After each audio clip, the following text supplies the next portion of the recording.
हरिवंशपुर गांव के 100 परिवारों वाले मलाह टोली में पिछले साल 7 बच्चों की मौत चमकी बुखार से हुई थी। इसी साल पूरे बिहार में इस बुखार से करीब 175 बच्चों की जान गई थी। एक के बाद एक हो रही बच्चों की मौतों से हरिवंशपुर का यह इलाका चर्चा में आया था। कई दिनों तक अधिकारियों ने यहाँ कैंप किया, स्थानीय विधायक और सांसद भी आए और कई वादे भी किए। नेताजी ने कहा कि यहाँ पास में ही एक सरकारी अस्पताल बनेगा, नल जल योजना के तहत हर घर को पानी दिया जाएगा।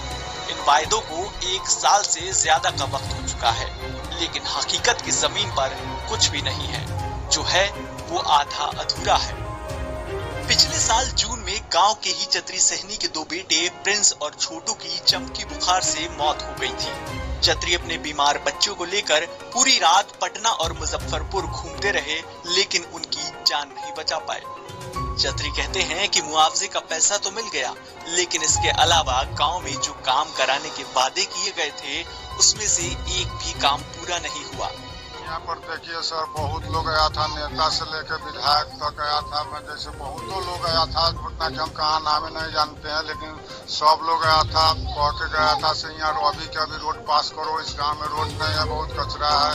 रोड आया, वो लोग कहा था 2-4-5 टेलर माटी गिरा के भर दिया, उसके बाद 150 के 200 रोड है बनवा लगा करके छोड़ दिया है। लोग के कहने के मतलब से लोग देखेगा तो कहेगा वहाँ नल जल चालू है, पानी दे रहा है, यहाँ पानी कहियो देवे नहीं करता है।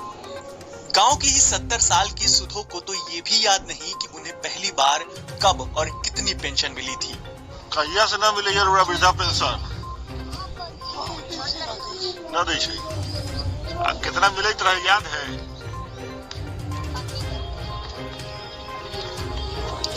न याद है। बात केवल इतनी सी नहीं है कि जो कहा गया वो पूरा नहीं हुआ। दरअसल इस टोले के 39 लोग एक सरकारी मुकदमा भी झेल रहे हैं, जो पिछले साल स्थानीय प्रखंड विकास पदाधिकारी ने दर्ज करवाया था।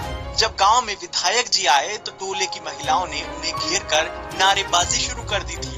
बीडीओ साहब को ये बात इतनी नागवार गुजरी कि उन्होंने गांव के मर्दों के खिलाफ केस करा दिया। हालांकि बाद में विधायक जी ने ये भी कहा कि केस खत्म करवा देंगे, लेकिन वो भी नहीं हुआ। गांव के लोग कहते हैं कि हर तारीख पर कम से कम 5,000 रुपए का खर्चा होता है। अगर ये केस ही खत्म हो जाता तो हम गरीबों को बड़ी मदद मिल जाती। गांव के लोगों का ये भी कहना है कि चुनाव तो आते रहेंगे, लेकिन यहाँ बदलाव नहीं आएगा, क्योंकि चुनाव जीतने के बाद इस तरफ कोई नहीं देखता है। अब तक तो यही होता आया है और आगे भी शायद ऐसा ही